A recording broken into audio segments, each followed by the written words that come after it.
My top 10 free band exercises that I recommend you get going with when you start out using bands in large groups. Let me take you through all 10 of them and let me walk you through a little bit how to incorporate them. The reason I like these top 10 is because there's no ground impact. All of them can be done in a stationary fashion, therefore there's a little less movement going on so they can focus in on the exercises. They're going to feel these exercises, therefore they're going to get excited because they're going to be amazed at how tired a simple band gets them going. The chances of you overtaxing your bands is very minimal because you're not going to incorporate a lot of movement. And likelihood of your clients having great success with these exercises is almost guaranteed. So let me go ahead and let's get started. First exercise I like to start out with, and I always teach people, is just stand on the band loose, reach down and just make it a little bit loose. Don't get it real tight. Let them go ahead and start with red bands. They can go ahead and do this. As long as their feet aren't moving, they're going to go ahead and start. Overhead push press. Lock it in, press it up, make sure they get the lockout. A lot of people get out here, or if you have a lot of weight trainers, they'll push to there and then they'll come back down. We need the lockout. I make them hold this for a 2 count and then I bring it back down. From there, it's easy to go right into high pulls. I like high pulls. Now, a lot of people will say, well, no, bad on the shoulders to do high pulls. Well, yes, they are if you do them the traditional way, which is elbow lead coming up. I like to go ahead and pull apart.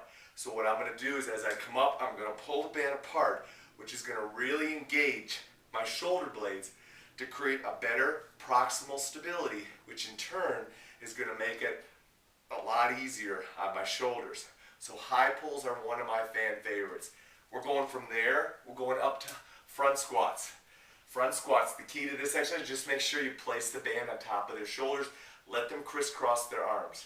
If they want to hold it like it's a bar, that's fine, but I recommend crisscross because then they can concentrate on keeping their elbows up and making sure they don't go ahead and lose their posture. From there, we'll go ahead and we'll get the band off their feet and we'll go to push presses. Now, for most people, this exercise will be not as challenging at the start, but where it will be more challenging is at the front.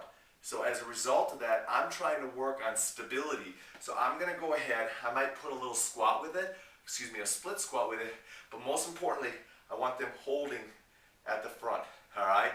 If they want, they can go ahead and slide their hands through the band, hook it through their index finger and their thumb, which will immediately shorten up the band, and now they're going to get range of motion and resistance almost through the entire full range of motion. From there, I like to drop down and go right into lawnmower pulls. Again, I'm going to hook my hands through the bands so the pressure's on my wrist, and I'm doing lawnmower pulls. I like this exercise because most people struggle bending over because they can't do that effectively without hurting their low back. Up here, we're in a standing position. I can get nice and tall, and I'm just going to work lawnmower pulls.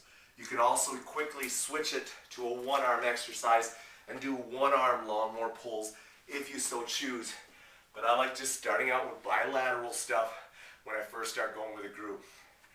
We're going to go ahead and step back on the band now, and we're going to go hammer curls. Thumbs underneath, fingers over top, simple hammer curls. Get those knuckles to the ceiling. So as they curl up, knuckles are coming up to the ceiling, elbows in. Bang. Right there. Get the bang, get the hammer curl going. From there, we're going to go tricep presses. Now, teaching the tricep press, have them step on the band. Take their opposite foot and get it way away from them. Now, all you got to do is grab the band. Most people like to grab it like it's a single band. I like to make it into 2.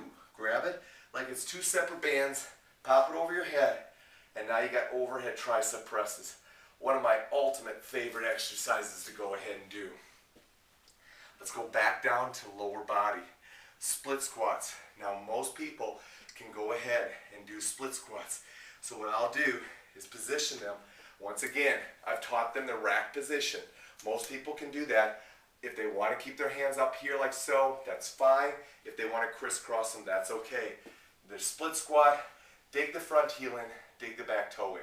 Drop straight down and knock out split squats. When you transition, very important, teach this. Step into the band first, step out of the band then. Now they're ready to go ahead and go to the other side. That little transition will make a big difference in making sure you have great success in your boot camp. Last two might be your first two. We're going to go lateral walks. Now a lot of people struggle with tearing up bands doing this exercise. First of all, you got to have the band light on your feet. I like to go ahead and pull it up. I like to give it a little turn. Now this is a beginner-based exercise. I'll show you the double way to do it in just a second. The key is to make sure they're pushing with the outside of their foot while they're picking it up. Feet are always picking up.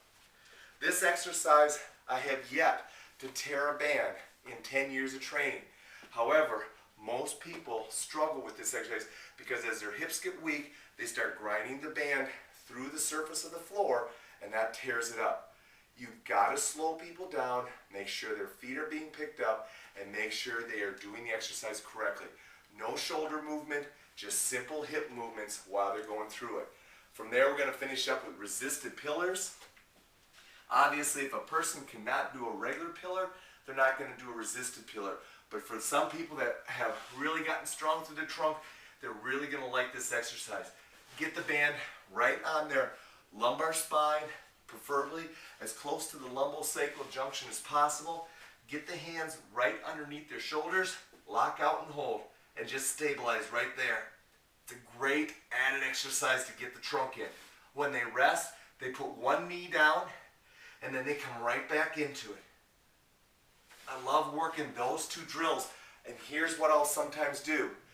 Instead of doing a single band lateral walk, I'll do pillar, and then I'll just leave it right there, drop straight down, step on it, pull it, and we're ready to go lateral walks using a double band. Now I'm doubling it up. It's going to be a lot tougher. Feet can't get together. You got to push it apart.